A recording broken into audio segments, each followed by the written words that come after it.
Hi అండి, welcome back to రాజీ బంగారు. ఈరోజు మన వీడియోలో ఎంతో టేస్టీ గల చాలా హెల్తీగా మనము అలసంద వడలను చేసుకుందామండి. ఇది చూడటానికి ఇంచుమించు బొబ్బర్లానే ఉంటాయి. కాకపోతే ఏంటంటే ఇవి బొబ్బర్లు కాదండి. బొబ్బర్లు అనేది కొంచెం చిన్న సైజులో ఉంటాయి, ఈ అలసందలు అనేది కొంచెం పెద్ద సైజులో ఉంటాయి.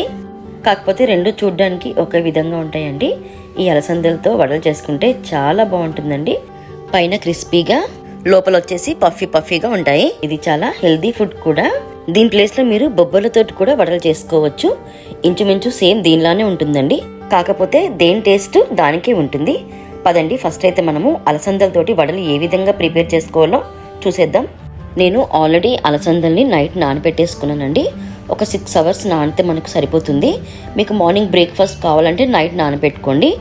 ఈవినింగ్ పూట స్నాక్స్ కావాలంటే ఒక 6 నుంచి 6.5 hours వరకు నానబెట్టుకుంటే సరిపోతుంది.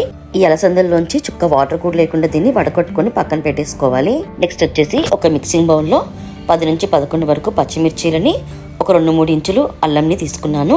దీన్ని ఒకసారి మిక్సీలో తిప్పుకున్న తర్వాత ఈ విధంగా పేస్ట్ కావాలి మనకి. తర్వాత మనం ఇందులో జీలకర్రను కూడా యాడ్ చేసుకోవాలి. జీలకర్ర కొంచెం ఎక్కువ వేసుకుంటేనే పంటికి తగిలి చాలా టేస్టీగా ఉంటుంది. ఇందులోనే కొంచెం సాల్ట్ని కూడా యాడ్ చేసుకున్నాను. ఇప్పుడు నేను ఆల్రెడీ మిక్స్ చేసుకున్నానండి. ఈ విధంగా తయారైంది మనకి. అదే మిక్స్ జారీలో మనం నానబెట్టుకొని వాటర్ తీసేసిన అలసందలను కూడా యాడ్ చేసుకోవాలి. ఈ అలసందల్లో వాటర్ మాత్రం అస్సలు పోయకూడదు. దీన్ని మనము ఈ విధంగా కోర్సు లాగా గ్రైండ్ చేసుకోవాలి. మరీ మెత్తగా చేసుకోకూడదు, ఇలా బరకగానే ఉండాలి. ఇందులో కొంచెం నేను సాల్ట్ కూడా యాడ్ చేసుకుంటున్నాను. మనకి ఇదే బరకగా ఉంటేనే చాలా బాగుంటుందండి. మనము మినపవడలను చేసుకున్నట్టు వీటిని మెత్తగా రుబ్బకూడదు. చూడండి, మనము వాటర్ వేయకపోయినా కూడా ఇది ఎంత పర్ఫెక్ట్ గా ఉందో.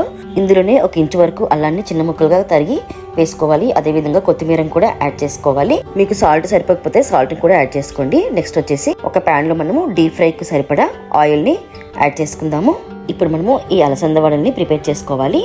ఈ విధంగా నేనైతే మామూలుగా చేతిలో వేసేసుకొని చేసేస్తానండి. కొంతమంది కవర్ని అట్లా యూజ్ చేస్తారు కదా, నాకు ఆ విధంగా కాకుండా ఇదే ఈజీగా ఉంటుంది. అందుకే నేను ఇలాగే వేసుకుంటాను, చేతితోనే చేసేసుకుంటానండి. మామూలుగా అయితే ఈ వడలు చేసుకోవడం చాలా ఈజీ కదండి. అదే విధంగా చాలా హెల్దీ కూడా. పిల్లలు కూడా వీటిని ఎంజాయ్ చేస్తారు. ఇప్పుడు మనం వీటిని ఆయిల్లో వేసేసుకోవాలి. చూడండి, మనకి ఎంత బాగా వస్తున్నాయో. కలర్ కూడా సూపర్గా ఉంటుందండి, క్రిస్పీగా. లోపల వచ్చేసి మెత్తగా చాలా బాగుంటాయి. ఇదే ప్లేస్లో మనము బొబ్బర్లతో కూడా ఇలా వడలు చేసుకోవచ్చండి. బొబ్బర్లు కూడా ఇంచుమించు వీటిలానే ఉంటాయి. ఈ వడల్ని మనము డీప్ ఫ్రై చేసుకునేటప్పుడు మనము స్టవ్ వచ్చేసి మీడియం ఫ్లేమ్లో పెట్టుకోవాలి. స్టవ్ని మీడియం ఫ్లేమ్లో పెట్టుకోవడం వల్ల వడలు పైన క్రిస్పీగా, లోపల కూడా బాగా ఫ్రై అవుతాయి. చూడండి, మన అలసంద వడలు రెడీ అయిపోయి వీటిని మనము వేడివేడిగా సర్వ్ చేసుకుంటే చాలా బాగుంటుంది. ఈ అలసంద వడల్ని ఎందులో మనము డిప్ చేసుకోకుండా మామూలుగా డైరెక్ట్గా తింటేనే సూపర్ టేస్టీగా ఉంటాయి. ఈ వీడియో మీకు నచ్చిందని నేను అనుకుంటున్నానండి. మీకు కనుక ఈ వీడియో నచ్చితే నా ఛానల్ని సబ్స్క్రైబ్ చేయండి, లైక్ చేయండి, షేర్ చేయండి. అదేవిధంగా ఒక చిన్న కామెంట్ కూడా పెట్టండి. ఓకే అండి, బాయ్.